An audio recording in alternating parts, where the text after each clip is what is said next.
Oi, gente, tudo bem com vocês? Como vocês estão? Gente, eu tô tão feliz por fazer esse vídeo que vocês não têm noção, assim, da felicidade do ser humano. Então vamos lá, roda a vinheta.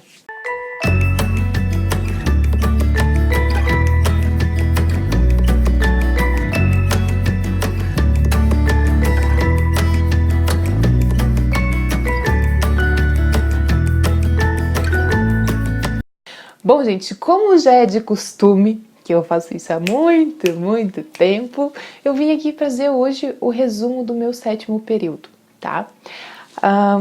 Eu nem acredito que eu tô vindo fazer esse vídeo, porque falta um período só pra eu me formar, então assim, eu tô muito feliz, sério, tô muito feliz.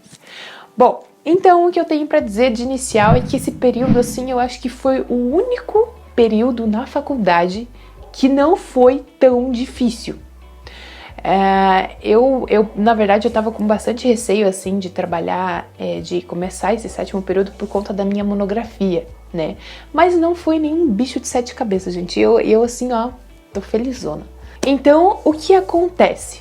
Primeiro eu vou falar pra vocês as matérias que eu tive esse período, tá? Então, eu tive recreação e lazer, né?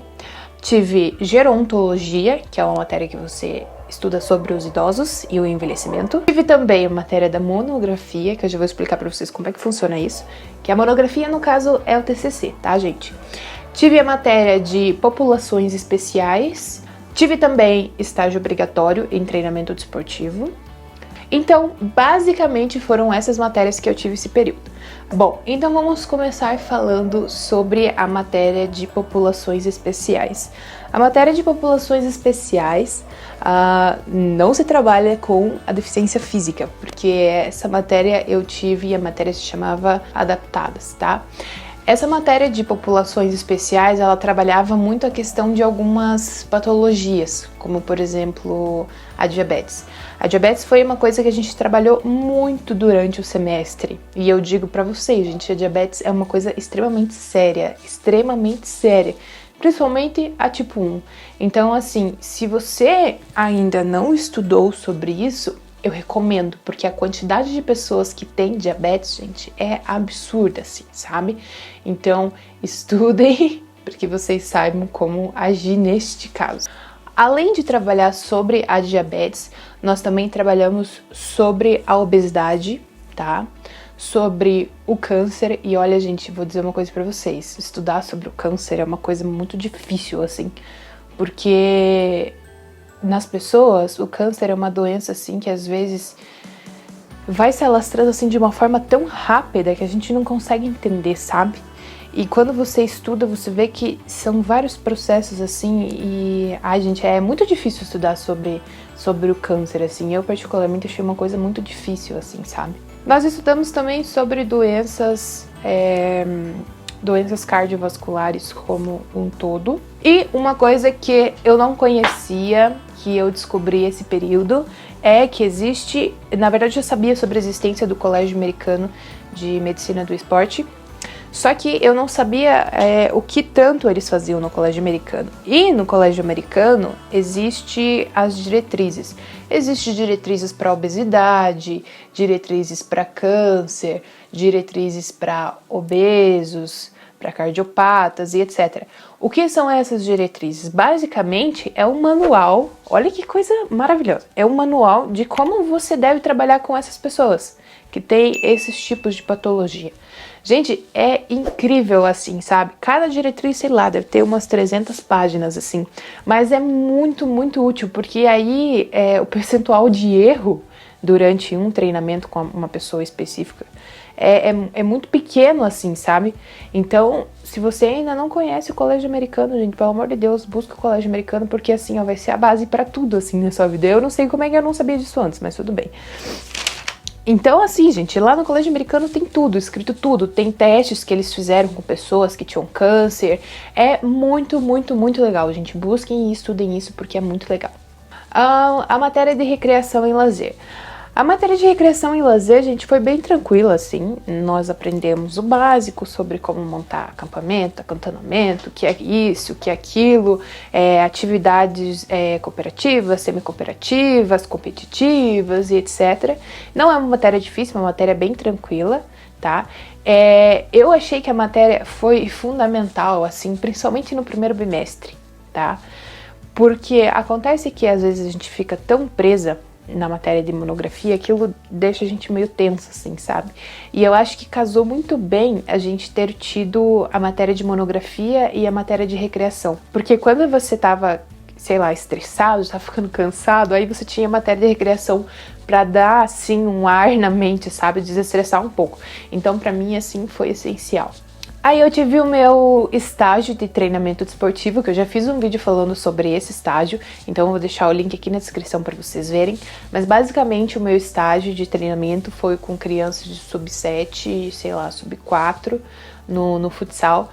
E pra mim foi uma experiência muito legal, porque eu nunca pensei que eu fosse trabalhar com criança, gente. Nunca cogitei a hipótese, né? E pra mim foi uma experiência muito legal, assim, foi uma experiência bem rica, tá? A outra matéria que eu tive foi de gerontologia, que no primeiro bimestre eu achei que, meu Deus do céu, que negócio difícil, porque era o mesmo professor que deu fisiologia do exercício, que deu bases biológicas, então ele puxou bastante assim a parte fisiológica da coisa, sabe? Mas aí no segundo bimestre foi mais tranquilo, a gente fez alguns seminários referente ao envelhecimento, alguns testes, muito legais os testes funcionais que nós fizemos, então acho que foi uma coisa boa, sim. Idoso já era uma coisa que eu cogito, assim, trabalhar, porque eu gosto de idoso, acho que é uma pessoa legal, assim, pra trabalhar, sabe? Eu gosto muito deles. Acho que o idoso, ele é o público, como é que eu posso dizer, mais fiel que você pode ter. Porque se um idoso for, por exemplo, numa academia e você tratar ele bem, né? Gente, eles ficam, entendeu? Eles não são, tipo, como nós, mais novos, que gostam de ficar pulando de galho em galho, entendeu? Eles vão lá e ficam, é um público ali que você vai ter pra sempre. Sem falar que esse é o nosso futuro, gente. O número de idosos tende a crescer cada dia mais. Então, assim, acho que a gente tem que tentar, pelo menos buscar se especializar um pouco nessa área, saber um pouco sobre eles, porque é difícil. Um idoso, ele já tem muitas patologias, então é complicado, e o exercício físico vem aí como um santo remédio para eles, porque aí o idoso tende a ficar independente, tá? Por exemplo, na academia que eu trabalho, tem um senhorzinho de 75 anos. E, nossa, gente, ele é super independente. Quando eu comecei lá, ele era muito dependente, assim, sabe? De vir, tipo, o que tem que fazer, o que tem que fazer. E aí eu e a professora que estávamos lá antes, a gente começou a tentar trabalhar essa parte um pouco da questão da independência dele, sabe? Então, hoje em dia ele treina sozinho, ele vai certinho, a gente cuida para que ele não faça nada errado, né? Até porque tem que, querendo ou não, tem que ter uma atenção especial, gente. Então a gente fica cuidando pra ver se ele não faz nada de errado. Mas assim, ele é totalmente independente, vai pra academia a pé, volta da academia a pé, sabe? É show de bola. E sem falar que melhora tudo, né, gente? É a questão da marcha, o sistema imunológico fica mais forte. Então, assim, tem que saber lidar, gente. Mesmo que você não goste, a questão é que talvez em alguma situação possa aparecer um idoso lá e você tem que trabalhar, então tem que saber, tá? E minha última matéria foi sobre o TCC. Como que funciona a questão do TCC? Nós temos um orientador e nós temos a matéria de TCC, no caso a monografia. Então, durante as aulas, no meu caso a minha matéria de monografia era na quinta-feira. Então era assim, quinta-feira eu ia para aula e tinha a professora responsável pela matéria e ela dizia pra gente o que a gente ia fazer. Então, por exemplo, hoje vocês vão fazer, sei lá, as hipóteses da monografia. As hipóteses vocês têm que fazer assim, assim, assim, assado. Então a gente fazia as hipóteses, né? Ela dava uma olhada assim e falava, tá ok, mandem para a orientadora de vocês. Aí a gente manda para a orientadora ver. Se tiver que mandar alguma coisa, a orientadora manda pra gente de novo e a gente muda. E é assim, gente, o processo todo. Você faz aqui, a professora vê, depois você manda pra orientadora, a orientadora manda, não sei o que. E ok, tá? Mas uma coisa assim que eu particularmente não fiquei um pouco desapontada, assim, na verdade, com a minha orientadora. porque eu sempre quis que ela fosse minha orientadora, porque eu sempre me dei muito bem com ela, só que eu fiquei um pouco desapontada porque parecia assim que ela não, sei lá, não se importava muito assim, sabe? A gente mandava as coisas pra ela, ela demorava um tempão pra responder a gente, e então assim eu fiquei bem desapontada. Pra ser bem sincera, eu particularmente não acharia justo que o nome dela estivesse na minha monografia, já que o trabalho braçal mesmo, quem fez foi a minha professora da matéria, e eu particularmente nunca pensei que fosse assim que funcionasse, que tivesse uma professora para te orientar, porque se eu soubesse eu teria pego a professora que me orientou durante as aulas para ser minha orientadora, né? Mas vivendo e aprendendo, né? E tanto é que agora no final do bimestre eu peguei férias antes, porque eu não cheguei nem a pegar a final, então eu e minha amiga terminamos, enviei minha monografia para a professora da matéria, porque ela pediu para imprimir as monografias e termos de autorização e tudo mais, entreguei tudo para ela, tava tudo ok, só que aí uma colega minha disse que foi falar com a orientadora nossa, que também é a orientadora dessa minha colega, e a minha orientadora disse pra ela que tinha que enviar pro comitê de ética da faculdade, só que tipo assim, ela não falou pra gente, entendeu? E ela provavelmente não iria falar, porque se ela não tinha falado ainda, quando é que ela ia falar? Aí tive que eu e minha amiga, que também tá fazendo a monografia comigo, correr pra cima e pra baixo, pra pegar as autorizações de novo, pra escanear e enviar pro PDF. Então, assim, eu particularmente achei que ela pecou em várias questões, assim, sabe? Que são questões fáceis.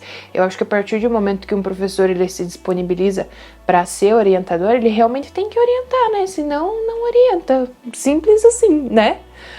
E, basicamente, na monografia, gente, é uma questão, assim, de você ter paciência. Eu, particularmente, pensei assim que fosse ser muito mais difícil.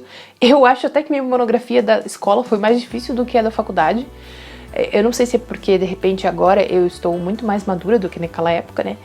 Mas eu particularmente achei mais fácil. Então eu também levei sorte porque minha amiga, minha colega de monografia, que é minha amiga, sei lá, desde o primeiro dia de aula, a gente se conversa muito bem assim nessa parte, sabe? Quando uma não podia, a outra fazia e vice-versa. Então, além de você ter que estruturar toda a monografia com o tema que você quer, você ainda precisa fazer termo de consentimento livre esclarecido. Se você for fazer com pessoas menores de idade, tem que fazer um termo pros pais também. Você tem que pedir autorização do local onde você vai fazer a aplicação da pesquisa. Você tem que ler bastante, porque quando você começa a fazer um tópico chamado pressupostos teóricos, talvez possa mudar um pouco o nome, tá, gente? De instituição para instituição. Mas a parte de pressupostos teóricos é onde você vai citar os autores. Então, por exemplo, segundo fulano de tal, a imagem corporal está relacionada a isso, isso e isso. E você tem que cuidar porque você não pode afirmar as coisas, porque tudo que você for afirmar, você tem que colocar, tipo, o fulano de tal que falou isso. Então, coloca lá para não ser plágio, entendeu? E o medo de fazer alguma coisa com plágio, sério, o medo é grande. Então, assim, nessa parte de pressupostos, é a parte mais difícil, onde você tem que ler, tem que fazer citação, ler artigo, ler livro. Eu particularmente, quando vocês forem fazer a monografia, indico muito mais vocês fazerem citação de livros. Gente, é muito mais fácil do que ler artigo. Porque quando você vai ler artigo, você tem que ler resumo, introdução, no livro, você abre ali, achou o que você quer, só pega aquilo ali, cita e acabou, entendeu? Até para fazer as referências fica mais fácil. Tá? Então, indico vocês usarem livros. Depois dessa parte de pressupostos teóricos, aí entra a metodologia, que você só vai explicar como que você vai fazer, que tipo de público você vai fazer aplicação de pesquisa, que local você vai fazer, quantas pessoas você vai fazer. Então, assim, parece difícil, mas na prática é mais fácil. Parece, sim, ser difícil eu falando, mas quando você começa a fazer ali, você vê que não é uma coisa tão difícil assim, tá, gente? Então não precisa ficar assustado, não.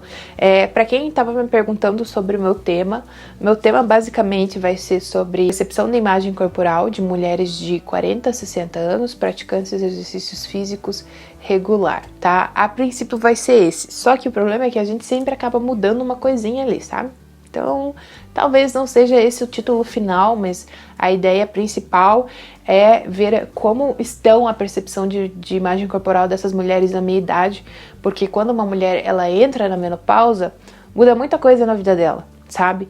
E nos trabalhos que eu e minha amiga a gente procurou, era sempre percepção da imagem corporal de adolescentes ou de adultos, assim, mas nada muito nessa fase da minha idade. Então, a gente aproveitou e daí já vamos investigar isso, tá?